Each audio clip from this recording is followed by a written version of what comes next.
Okay, thank you. Welcome everybody tonight. It's lovely to be able to meet you all. My name's Katy. I'm currently living in Japan for the past 18 years. I'm originally from Brisbane in Australia. Tonight I'd like to tell you a little bit about walking the Michinoku Coastal Trail. So the Michinoku Coastal Trail, or the MCT, is a trail that was built or completed in 2019 as part of the recovery project after the big tsunami that happened in this area in 2011. So it runs all the way from the north, from Hachinohe City in Aomori Prefecture, through Iwate Prefecture, Miyagi Prefecture, and down to the top of Fukushima Prefecture. It's a total of about 1,025 kilometers altogether. So if you're going to walk the whole thing in one go, it'd take you about 2 months. But majority of people tend to do this tour in smaller sections, about 1 week or 10 days per trip, and enjoy some of the highlights along the way. Why walk the Michinoku Coastal Trail? Why not walk the Michinoku Coast Trail is what I have to say. It's one of the most beautiful areas in Japan with scenery like what you can see at the moment, something that you wouldn't really expect to see when you think of Japan. This particular area in Tōhoku region, we only get about 2% of all of the international tourists in all of Japan coming up to this area. So it's quite nice, and there's not a lot of other tourists here. So you can really enjoy the nature and the beautiful scenery that is here. As you can see on this particular day, there was just the three of us hiking. We didn't meet anyone else along the trail until we got into the village of that area as well. So it's quite a nice place to come and enjoy some very natural scenery, but also learn a little bit about what did happen in the tsunami in this area as well. Okay, so today I'm going to be going over 3 of our main tours. The first one is the northern section, which is Hachinohe to Miyako, which is the top 300 or so kilometers. The next one is the central section, which starts off where we finish off in Miyako and then goes down to Kesunuma. And then the last one is the bike and hike tour. So first up, what to expect. This is the same for any of the areas along the Michinoku Coastal Trail. There's a really large variety of types of trails and scenery that you'll be able to see. Everything from these beautiful ocean views, like you can see here. Some areas you'll be walking through really nicely paved walking tracks that have flowers, alpine flowers, and mushrooms and things like that, depending on the season. Other times you'll be walking through areas that have pine forests or lots of stairs up and down from cliff faces that are 200 meters high or 200 meters down to sea level. So it changes quite a bit in each area, and they each have slightly different things to offer. So the first section is the northern section, Hachinohe to Miyako. This picture here will give you a little bit of idea of some of the terrains you will actually walk in this area. It's a little bit more adventurous than the southern section or the central section. So on this map, we've got the map of the main island of Japan here. And so the area for the northern section goes from Hachinohe at the top, which is the top orange circle, all the way down to Jodogahama, which is about the central section there.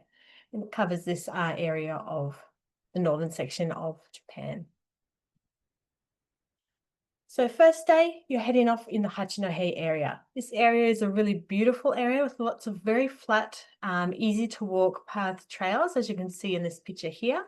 It's right along the rugged coast, so you get the beautiful ocean views, but it's also famous for a lot of the different wildflowers and things like that in this area. So it's a great way to start off the hike. Next day, you'll head down a little bit further south to somewhere like this. This is in Kuji City in the Samurai Hama area. You walk through a lot more dense forest in this area, but you also come out to some really amazing rock formations, like this one here, which is called the Samurai Ishi Rocks, named after the fact that a samurai once ate his lunch on these rocks. So you can come here and have a little bit of a picnic partway through the trip, take some cool pictures like this, and keep going along the trail. In many places, in different areas along the trail, you'll come across the torii gates like this one here.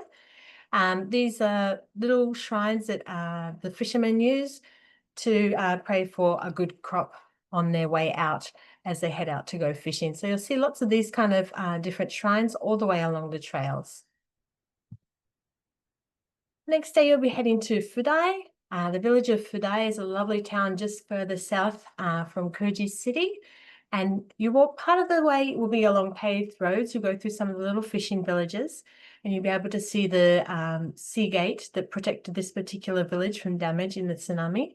And then you get to walk along these amazing nature trails, which were built in the 1960s, and they've been maintained since then. They go right along the cliff face of this area. It's quite a beautiful area to go for a bit of walk along. Next day, you'll head to the area of Tanohata. Now, as you can see here, we've got a lot of steps. This is one thing that you will get a lot of, especially in the northern section of the Michinoku Coastal Trail. This particular day has a lot of stairs. I like to call it the jelly legs day. You'll be going down 200 meters to sea level and then back up these stairs again, have a little bit of flat time and then have another couple ups and downs along the way. So it's a good time for you to be able to practice walking up and down the stairs as you go along. This is another section within the Tanohata area. So as I mentioned, this area is a little bit more adventurous. This particular picture is a spot where there's two options to get past this large rock on the left-hand side of the screen. If there's a lot of big waves, you actually have to go up and down this ladder, which is very securely secured to the rock. But if there's not many waves, like there actually wasn't in this picture, you can actually walk around the back of the rock and get around that way. So just having a look at how the tides are, you may need to go down this ladder at some stages. From there, you go through some hand-carved tunnels. So you'll need a headlight with you because they are quite dark inside. You go through 2 hand-carved tunnels in this section with this large area of rock hopping in between. So this is the most adventurous section within the trail itself. It is also the hardest day in the entire 1,000 kilometers of the Michinoku Coastal Trail. Distance-wise, this particular day isn't too long, but it's more physical than a lot of the other days. Then on the last day, you'll be heading from the Shiofuki Ana blowhole, which is quite a very interesting natural phenomenon where if you're lucky and there is a bit of wind, you can see the water being blown up through the blowhole. From there, you walk down to the beautiful Jodogahama beach. This day again has quite a few stairs, but as you can see, you come out to these beautiful little inlets on the way as well. Then finally, you end up at the Jodogahama beach. Jodogahama Beach, or the Pure Lands Beach, is one of the best sites, I personally think, within this area as well. So you can see the beautiful beach here, and you get to stay at a hotel just looking down on this view. This particular day, we were going on one of the guided group tours, and we took one of the fishermen boats to take us through the Ao no Dokutsu, or the blue tunnels, and had a little look through there before we checked into our hotel. Along the trail, there is lots of different animals that you may come across. One that you will most definitely meet is this one, the black-tailed seagull. They are famous, especially up in Hachinohe. And the particular starting point of Kabushima Shrine is one of the black-tailed seagulls' breeding grounds. So when you come early in the year, especially around April or May, there will be hundreds of thousands of these birds swarming around, making a lot of noise, as you can imagine. In Japanese, we call them umineko because the sound of them sounds like a cat crying. Umi means ocean and neko means cat, so it's literally an ocean cat. When you do come to this shrine, because they do have so many of these birds, if you do happen to get a little bit of bird poo on you, if you go up to the top of the shrine and let them know, they'll give you a special amulet to prove that you have been blessed. Because in Japanese, good luck is un and bird poo is hun. So it's a very similar sound. And so they believe it's very good luck if you do get pooed on. Another creature that you may come across on the left-hand side is the normal Japanese deer. You'll see a lot more of these in the central section than you will in the north section, but they are in both areas.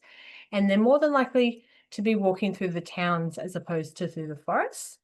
And then on the right-hand side, we have the Japanese serow. Now, you will come across quite a few of these along the trail. They are a very cute animal, a little bit bigger than probably a goat or something like that. Usually they'll just stare at you and wait for you to go past. So there's nothing much to worry about them, but they are a creature that you may come across that you haven't seen before. Now, I don't have a picture of it. This area is also famous for being one of the places where there are some black bears. They are very small black bears. And I can actually tell you, in my whole time walking along this particular trail, I have never come across one, but they do live in that area. What we do suggest that you do is, if you make a bit of noise as you're walking across, have a bear bell on you, or make sure that you're talking with your fellow friends as you're walking along the trail. Then generally speaking, these bears are more scared of you than you are than them. And then one of the big things, as I mentioned earlier, the flowers. So this is one of the pictures from would have been late May, beginning of June. And when the alpine flowers were just starting to come out, got the beautiful yellows and purples all coming across the side of the cliff face there. In another week or two from when we went, it was just covered in flowers. So if you time it right, you can actually see a lot of these beautiful flowers, both wildflowers and alpine flowers, in quite an easy to walk area as well. So if you're a flower lover, I do recommend the spring season. Okay, that brings us to if anyone has any questions. We've had some questions come through, which is awesome. So the first one is roughly how many kilometers per day is this section? Yeah, so it does vary on the different days, how much you're walking each day, but generally speaking, it's between about 8 to 12 kilometers per day. There are some shorter days, and some days you can make shorter, but generally speaking, it's between about 8 to 12 kilometers a day. Okay. The next question is, how long are the tunnels? Are they claustrophobic? Okay, the tunnels, there's two tunnels. Each of them would be probably not more than 100 meters long. They are very dark, but there is enough room for you to have a couple of people walking next to each other on the way. So definitely bigger than like the size of an elevator or something like that. Definitely a little bit bigger than that. And the first one is quite straight, so you can see the light at the end. The second one has a little bit of a bend in the middle, so it's a little bit harder to see the light at the end. But as I say, they're only at the absolute most 100 meters long. Excellent. What are the best months to walk? It does depend on what kind of walking conditions you like. You can walk this trail all year round. However, I do tend to say to avoid August because it is so hot and humid. I'd also avoid probably January through to early March, just because we do get a tiny bit of snow in this area, and it does tend to rain a little bit more here as well. So it's harder to predict how the weather's going to be for when you're walking. But otherwise, the majority of the year is quite nice. Probably the most popular seasons would be April and then September, October. But these seasons also are quite busy. So if you do want to walk in those seasons, you have to make sure that you've booked quite a bit in advance. Great. Are the hard hats provided on the self-guided tour? No, generally speaking, the hard hats are just for the guided tours. If you do have a request for them, though, they do have some rental ones at the Kitayamazaki Visitor Centre, which you do go past on the way to that tour. Which might kind of answer the next question. Is it self-guided or guided? Yep. So this particular area, we do both guided, self-guided and group self-guided. So we've got all the different varieties here. Self-guided ones will not have the different inclusions like the helmets or the boat ride at Jorogahama or that kind of stuff, whereas the guided one will have those included. And the guided ones get you right. Isn't that right, Yes, Katy? the guided ones, you get to meet me, and so I'll be able to tell you more about the different details about each of the areas as well. Excellent. Next question. Can you walk upright in the tunnels? Yes, you can. Yes. Yep. Even for someone taller than me, I'm 172 centimeters tall, and even if you're taller than me, you're not going to hit your head.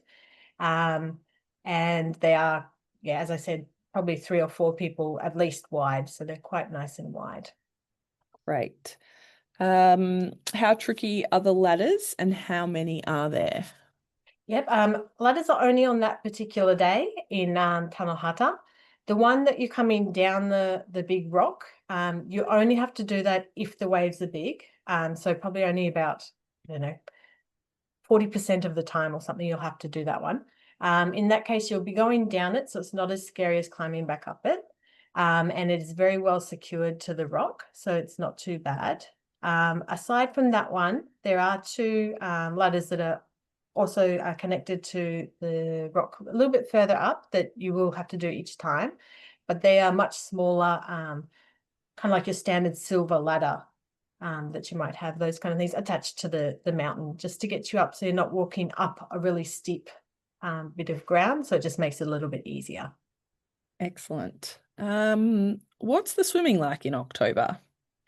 Well, it depends how brave you are. If it's me, I go swimming until about the end of October, sometimes the beginning of November, but the locals say it's very cold.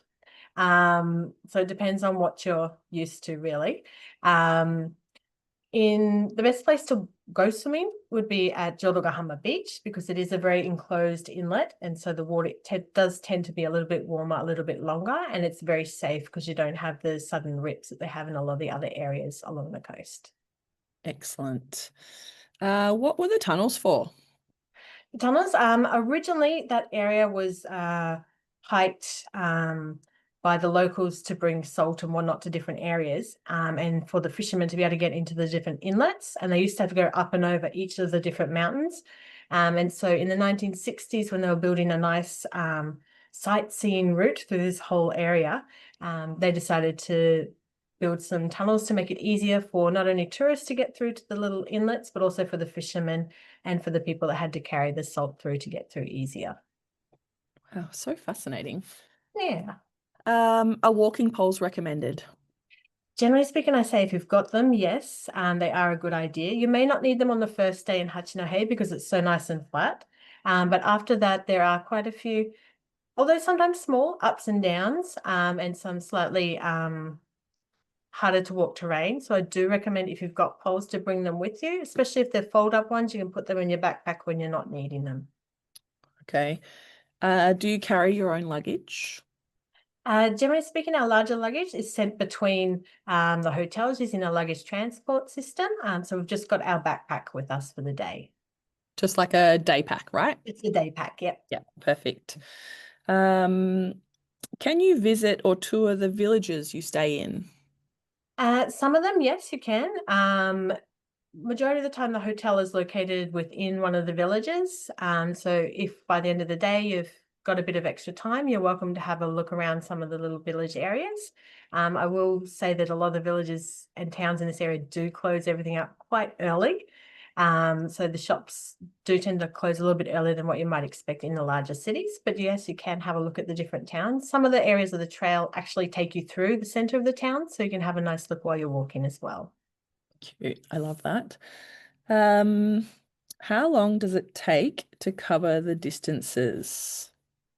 So if it's 8 to 10 kilometers per day, how many days, I think is the question. No. So if it's sorry that it's hard to work out the question. How long walking each day, maybe? Yeah, how long walking each day? Yep, Perfect. so it does depend on the day. Each day is slightly different. But generally speaking, the shorter days might be a 3.5 hour hike, and the longer days might be close to 5 or 5.5 hours. Okay.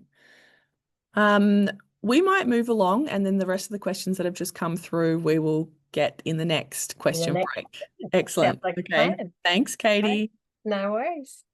Okay, so moving on, the next one is the central section. So this is Miyako to Kesenuma City. So this is going between Iwate Prefecture and Miyagi Prefecture.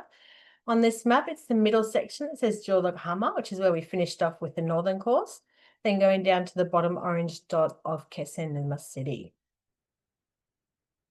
So this area is starting off again in Jodogahama area. So you've stayed the first night at that same beautiful hotel that's located right at the Jodogahama beach.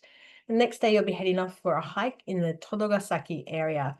So as you come down, you'll go through a little bit of forest and come down to some beautiful beaches like this with the beautiful turquoise blue ocean. And then in other areas, you'll be walking through forested areas like this. This particular picture was taken in November last year. So as you can see, the colors have turned quite nicely in this area. So it's quite peaceful to walk through here. You've got the nice covering of leaves on the ground, and you can see the ocean through the trees.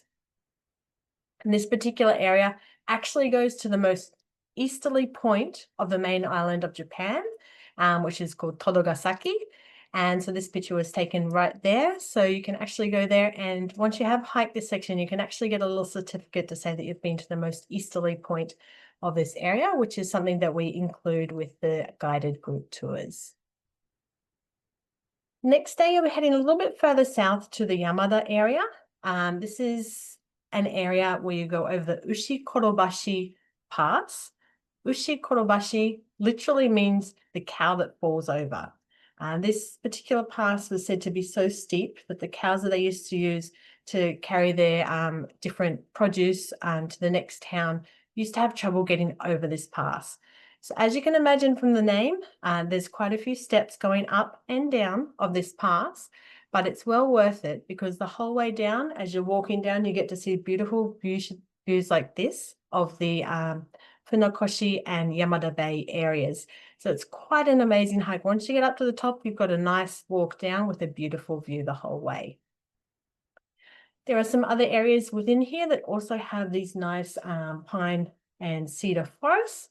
There's a lot of forestry done in this area as well, because obviously a lot of Japanese houses are made using timber as well. So it's another peaceful way to try and kind of separate the different scenery that you get along the way. And then there's other areas like this covered in moss and have large trees that are very interestingly shaped trees. This goes over one of the other passes. This is the Kuadai Pass, which is one of the old trade routes a little bit further south again in Kamaishi area. Then we get down to Goishi. So the Goishi area is famous for its beautiful looking oceans again. This is the Anatoshi Iso rock. So as you can see, there's a couple holes within the big rock there in front of you, and you can actually get a boat ride that will take you through there, which again, we're doing on the bike and hike guided tour. And so you can get some nice views around that area as well. But the trail itself walks you past here and then keeps going along this beach, which is called the Goishi Beach. So it's not a sandy beach, it's a beach that's filled with these little black rocks, which look very similar to the counters that they use in the game called Go, which is why it's called the Goishi Beach. This area is very famous for its scallops and oysters. From the hotel in Orfanato City, you can actually see this view over the ocean. This is a sunrise picture that I took a couple months ago, and you can see all of the oyster farms that are there in the bay as well. So you get lots of fresh seafood in this area as well, but you can also enjoy the view there. Head down a little bit further to the Rikuzen Takata area. And again, this area has the lovely jagged rocks and cliff faces again, but it also takes you through a variety of different scenery as well. You can get areas like this as well, which are right through the forest. The whole way you can see the ocean just to your left-hand side through the trees, but you get this beautiful view through the trees for quite a while. Then down to Kesenuma. This is on the Oshima Island of Kesenuma. This is from the Kameyama lookout at the top, and you're looking down over the island that you're about to walk around. So it's quite a wonderful day on this particular day when you get to walk around the Oshima Island. This area is also quite famous for its camellias. So if you come early in the year, you get to see the camellia flowers flowering along some of the wooden paths that you walk on the lower section of the island. And then we've got lots of little ports, very cute fishing ports like this one here. And this particular time, it was in the evening, so there weren't that many people out. But if you come earlier on in the day, you'll see the fishermen there getting their different seafood on and off of the ships or heading out to go catch something else. This particular one was one of the ports where the oyster farmers keep their boats, and they head out a little bit further to the oyster farms there. Okay, next on bike and hike tour. So this is another one of our new tours, which is about to start early next month. It's very exciting. And so it covers pretty much the same area as what the central section hiking one does, from Jōrogahama down to Kesenuma. But it involves not only hiking, but also cycling as well. So along the trail, you walk many of the similar sections as a central section. This is also the Todogosaki area that you walk on the first day of the central course. As you can see in this picture, there's a blue ribbon that's attached to the tree at the top. This is one of the signs that show you where the Michinoku Coastal Trail goes as you're walking along in one of the forest areas. So you look for these blue ribbons attached to the trees along the way. In some other areas, there's also signposts that have been put into the ground, and they'll tell you how far it is to the next place or which direction to go in. So they're your main signs when you're walking along the trail to know where to go. Some areas like this particular one here is at the Goishi Beach. You're walking right along the edge of the ocean, and you've got steps that go up and down in between each of the little inlets. Then we head down to Rikuzen Takata, and this particular day we're combining riding and hiking as well. So the cycling's all done on e-bikes, so it's quite easy to get around this area. This particular picture was taken in the end of September, and so you can see the rice fields here that are just about turned golden and nearly ready for harvest as well. There's also quite a lot of interesting things, like this is at the Fumonji Temple, and you can see all of these little statues that have, each of them has a different face. And so there's about 500 in this particular temple grounds. This is all put there as part of the prayers after the big tsunami that happened in this area. So on the bike and hike tour, we get to go past here and have a little bit of a look around. As you can see, there's huge seawalls. This is in Rikuzen Takata City again. And so you'll get to learn a little bit about, when you come on a guided tour, why they built these particular style of seawalls along the areas and why they didn't in other areas. This particular one is about 14.5 meters high, and it runs along part of the section that you'll be either cycling or hiking, depending if you're doing a bike or a hike tour. On the bike and hike, a lot of the areas will be more like this. You'll be cycling through the beautiful farming areas on some little country roads, so there's not too much traffic to worry about as you're cycling around. We also go past the Iwate Tsunami Memorial and the Miracle Pine Tree, which is what is just shown in this picture here, to learn a little bit more about what did happen and about the resilience of the people that still live there today and how they've recovered since the tsunami in 2011. Along the way, we also, if you're lucky, may get to meet one of the local oyster farmers. This is one of my good friends that lives in Rikuzen Takata, and when he's there, he'll come and show you inside of his workshop. He actually makes oysters that are so huge, they're bigger than my face, and they're very popular in Japan. So we'll get to see and have a chat to him if he's available that day on the bike and hike tour. And finally, we cycle through some of the local areas, as well as combining a little bit of the hiking areas, just to make it so that you can travel a little bit further than you can on a normal hiking tour by utilizing the bikes along the road sections instead of having to walk all of the road sections in between the more interesting hiking areas. Okay, we've got time for another little question break. Excellent. There's lots of questions coming through, so thanks everyone. Yep. Do you arrange all accommodations and luggage transfers on self-guided? Yes, we do. We book all of the accommodation and transfers for luggage between each of the hotels for the self-guided tours as well. Excellent. Are there areas that are good for autumn foliage, and what's the best time for the colour? Yep, autumn foliage, pretty much anywhere along the trail, you'll be able to see some of the autumn foliage. It does vary depending on the year, but generally speaking, October to early November is the best time to get some nice colours. Excellent. What fitness level is required? It does vary. The northern section is a lot more physically challenging than the southern section is, but in either case, there will be quite a lot of stairs up and down each hiking days. So I would recommend having a fairly good physical condition and doing a bit of practice before you do come to Japan. Excellent. Are the blue ribbon trail markers only in the central section, or do they go the whole way along? Yep, the blue ribbons, they are in the whole 1,025 kilometers of the trail. And so you'll see a combination of the blue ribbons, some signposts, as well as some little wooden posts that have just the direction written on them all the way along the trail in different sections. Excellent. Can you walk solo?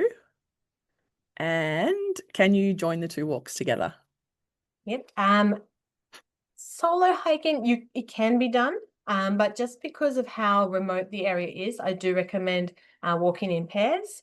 Having said that, I do sometimes walk solo by myself, but it is always more enjoyable to have somebody there with you as you're traveling around. So I do recommend walking with someone else. If you are a solo participant, we do have the self-group guided tour. And so you'll be walking with other people who all join together into one tour on the same dates. And so you can walk that way if you'd like as well, if you're a solo traveler. I'm sorry, I forgot the second part of that question.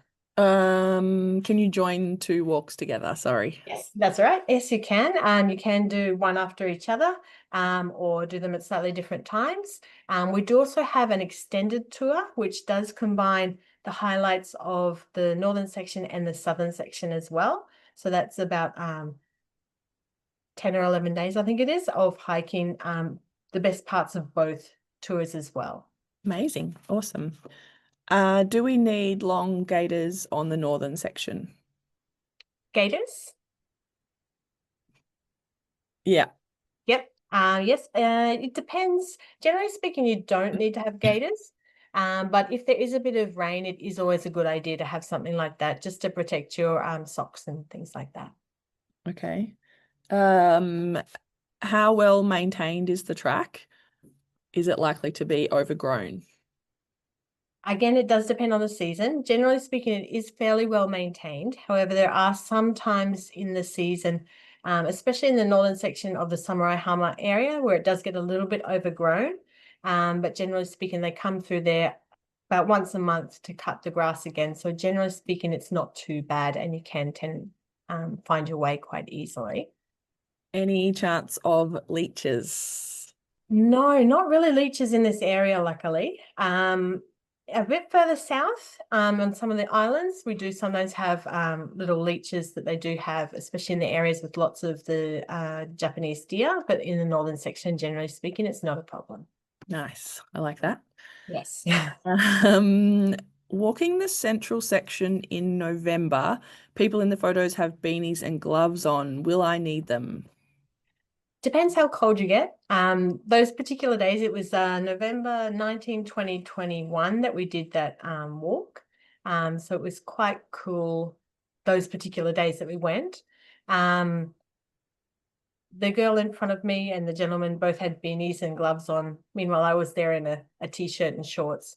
So it does depend on your particular body temperature as well. Yeah. But it is always good to have them with you because once you do stop, it does tend to cool down quite quickly. Okay, that makes sense. Yeah. Are the bike routes the same for walking? In some areas, yes. Generally speaking, we're trying to keep to the Michinoku Coastal Trail, even for the bike cycling areas. But there are some areas that are slightly different just for safety for the cyclists. Okay. Are there any river crossings required? Uh, in some areas of the trail, there are some very small, I wouldn't go as far as river, but maybe creek crossings.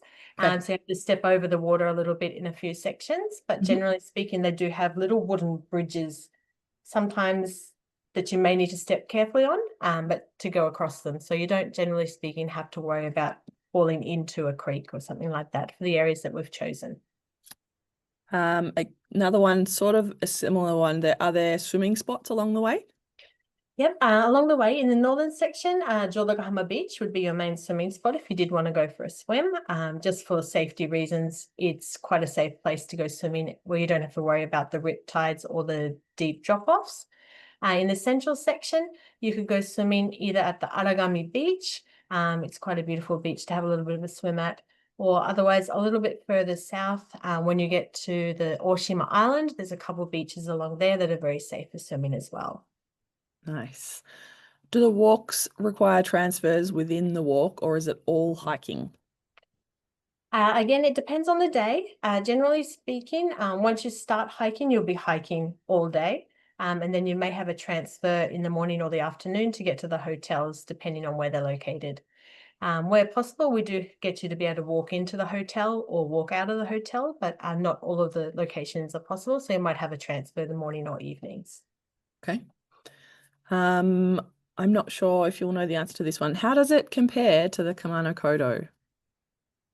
It's a good Tricky one, question. isn't it? It's a tricky one. They're very different scenery wise. Kumanokoro is more of a spiritual trail that you do go through the forest, and it is very well set up. There are also quite a lot of people walking along that trail because it is a very well-known trail. So Michinoku Trail is a very new trail, so there's not as many hikers at the moment. So you can have more natural surroundings to yourself.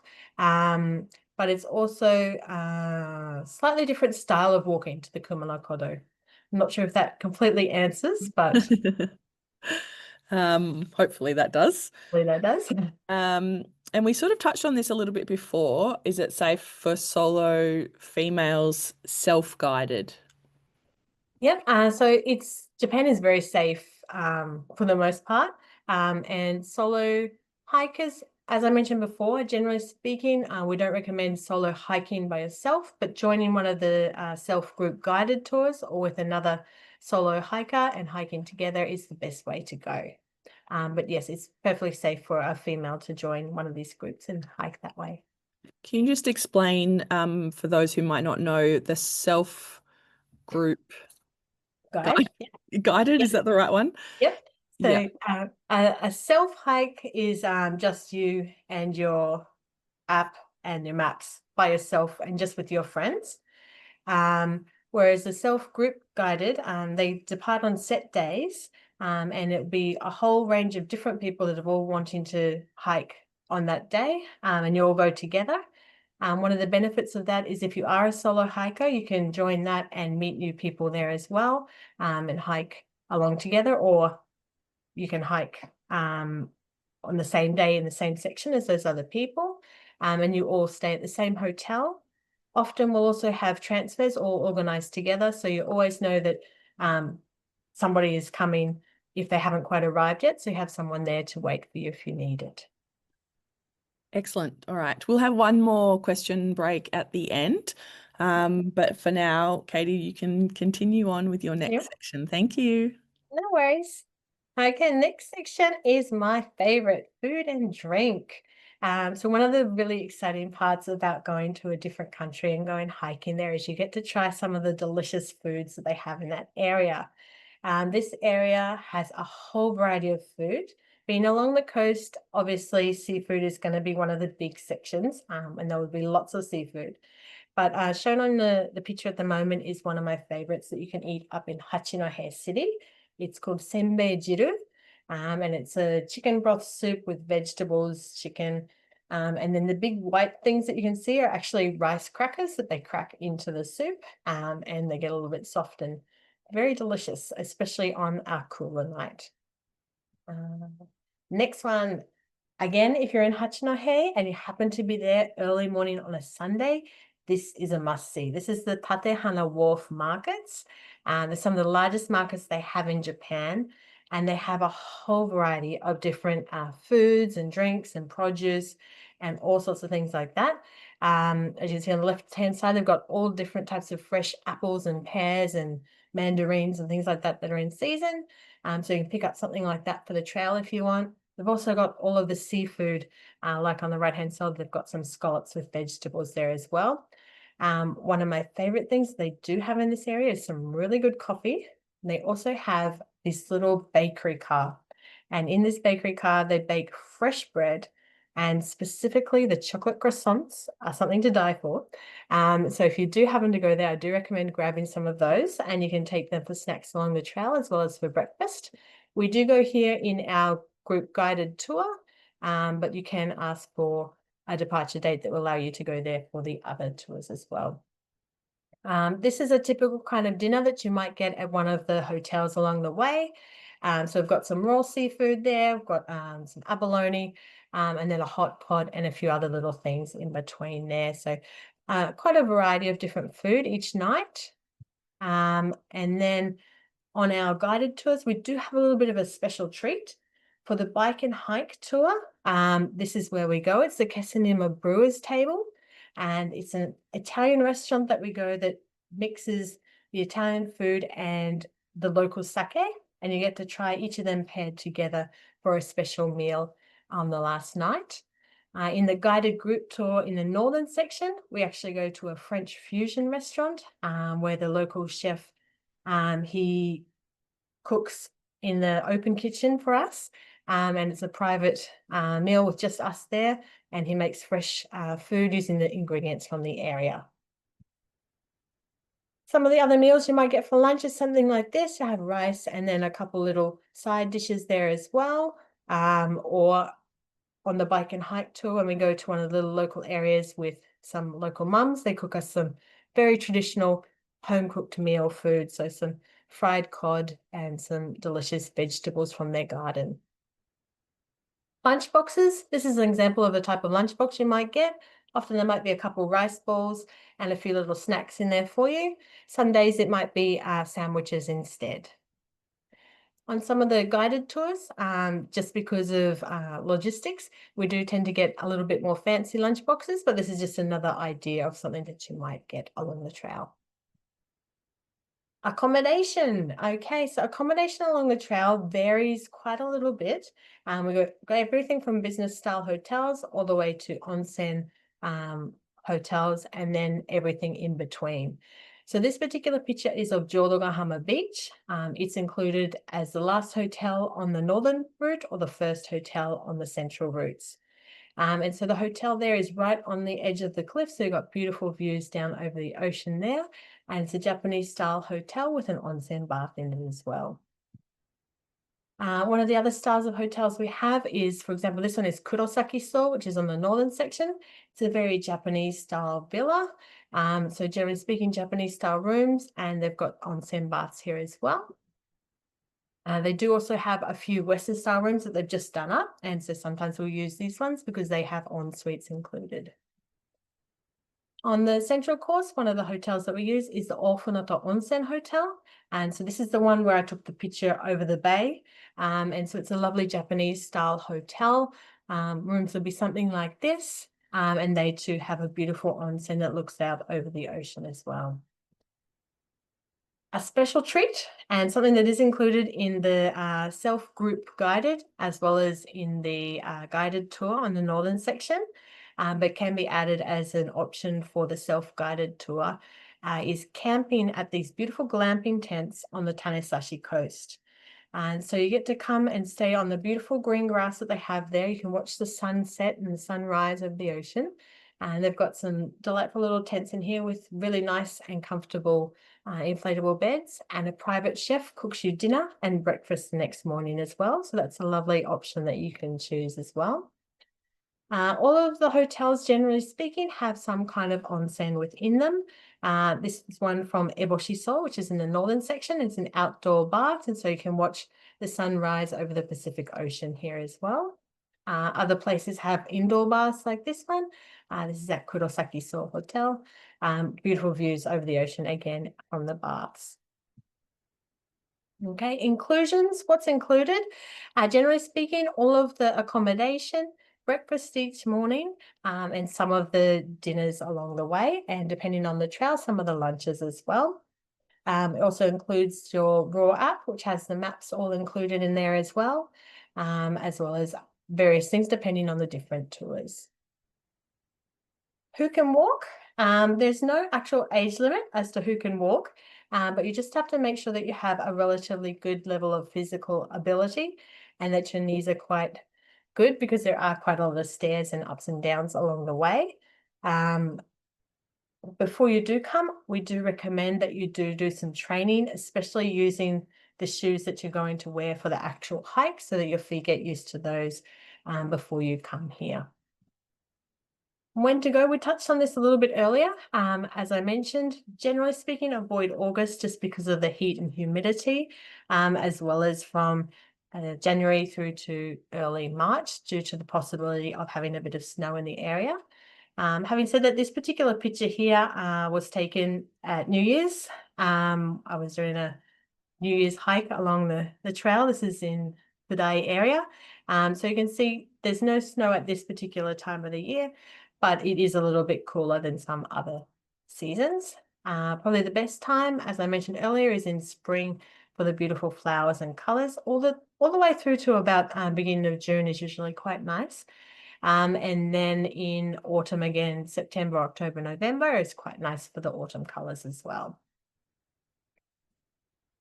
What to pack? We'll give you a list of different things that you should pack, but generally speaking, it's good to have a day pack that you can have with you each day. It doesn't have to be a big one, as long as it fits your water and your lunchbox and maybe your raincoat and a couple other things like that. And then your larger suitcase is going to be transferred to the hotels ahead of you each day. I do recommend, as I mentioned earlier, to bring hiking poles just because it is quite a lot of ups and downs, and that does tend to make it just that little bit easier as you're going along. On the northern trail, because there is the tunnels that you have to go through, we do recommend bringing a headlight to help you get through those dark tunnels. And then, are there any other questions? Yes, sorry. That's all right. We do have a few more questions. So, how many people on the guided trips? Yeah, generally speaking, between 6 to 10 to 12 is about our max, depending on which trip it is. Okay. Is it difficult to eat vegetarian? Vegetarian is not too hard, especially if you're okay with seaweed, and the dashi, which is like the soup stock and things like that. If you can have that, generally speaking, vegetarian can get by. It is better if you can eat some fish, but otherwise vegetarian is okay. Okay. Do you connect with local people and culture on the walk route? Yes, especially in the group guided tour, we make a point of having places where we can connect with some of the locals along the way. If it's a self-guided tour, mostly it's just luck if you happen to come across some locals on the way. Yeah, sure. What's required when visiting onsens? Yep. Generally speaking, onsens in Japan, you strip down in the onsen place and you wash yourself off first, and then you hop in the tub and relax for a bit, and then you rewash yourself again before you hop out. It's generally separated into male and female sections. A lot of the places in other areas of Japan are very strict about tattoos, and they don't allow people with tattoos in just because of the history with the mafia in the area. Whereas up in this northern section, they are more understanding to foreigners that are coming because we don't have tattoos for the same reason. So generally speaking, you won't have a problem hopping in one of the hot springs up in this area, which you might do in some other areas of Japan. So fully naked. Fully naked. Yeah. Okay, great. Yep. Just so we're clear. Yep. It's the first couple of times it's a little bit nerve-wracking. Mhm. You do have a tiny little towel, which I call a modesty towel, that you can kind of hold up strategically to get in and out, but it's not allowed to go into the water. So Okay. kind of have to be a very talented magician as you're hopping into the water. Okay. But yes, no, you do get used to it, and it is amazing after going for a hike to just be able to soak in these big tubs and Oh, I bet. yeah. Yeah, amazing. Just regarding bears, how easy is it to buy the bear bells while you're over there? Yep, bear bells are sold at quite a lot of places, especially along the trail. Some of the hotel or gift shops do have them, but if you're doing the northern course, then the first day when we go to the Tanesashi Kaigan Visitor Center, they usually have some sold there. Otherwise, on the central course at the Jorogahama Visitor Center, they have some sold there as well, so you can pick one up on the way as well if you did need to. Okay. Are there And places? just sing otherwise. Sorry, what was? Oh, you can sing. You can sing.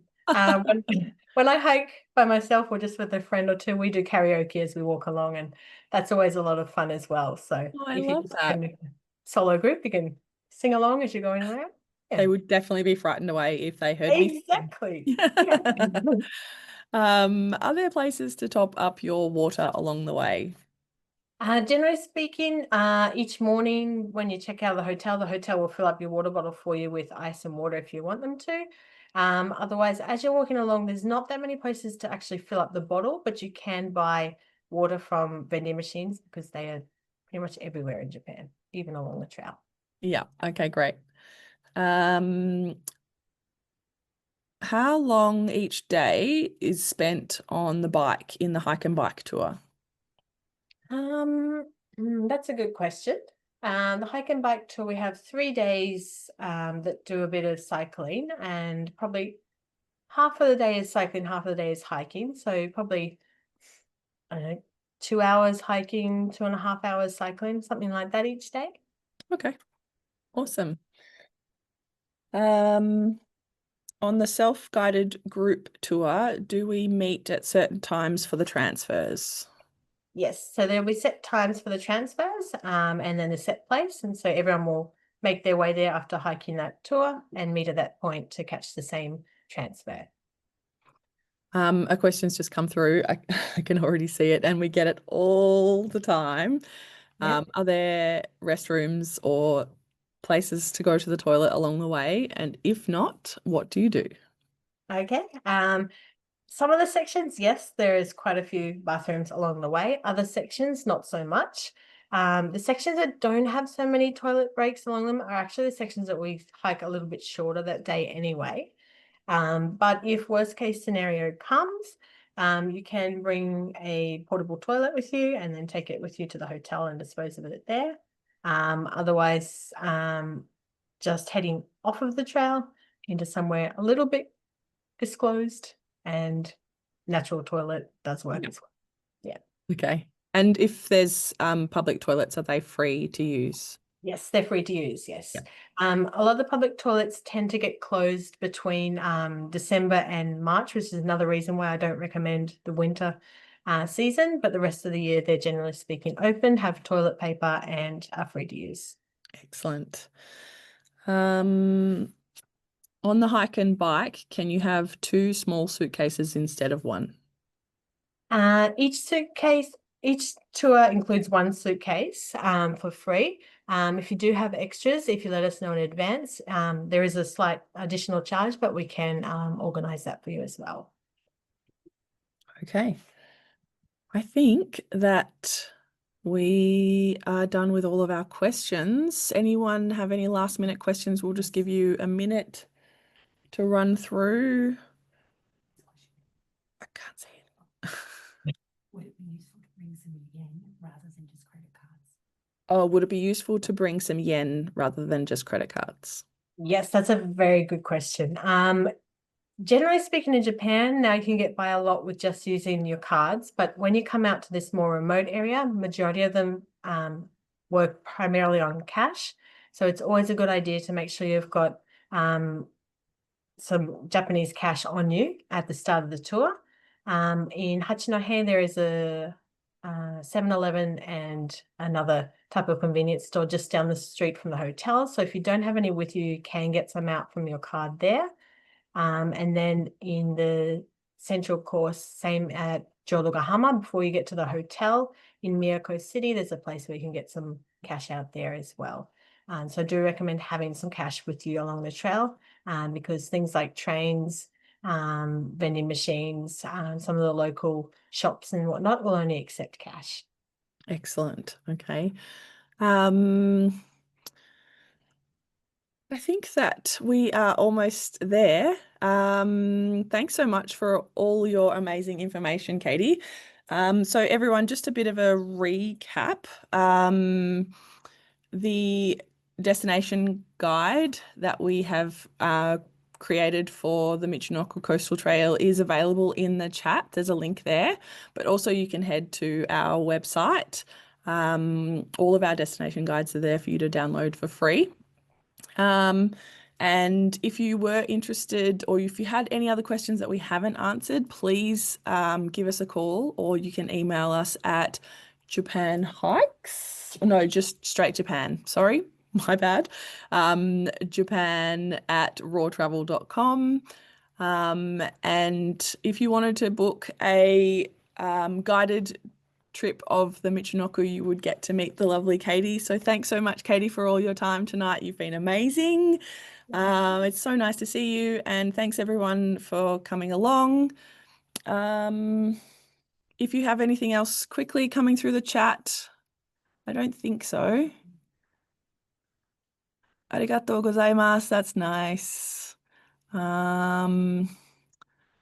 Oh, some lovely messages. Thank you for everyone. You're very kind. All right, I think we're all done. Oh, where is the guide? I think it's in the chat. There should be a link.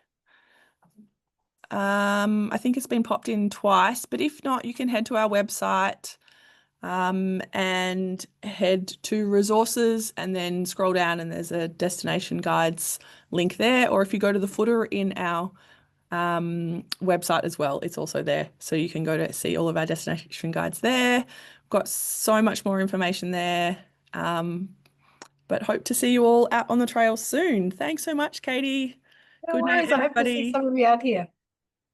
Yes, definitely.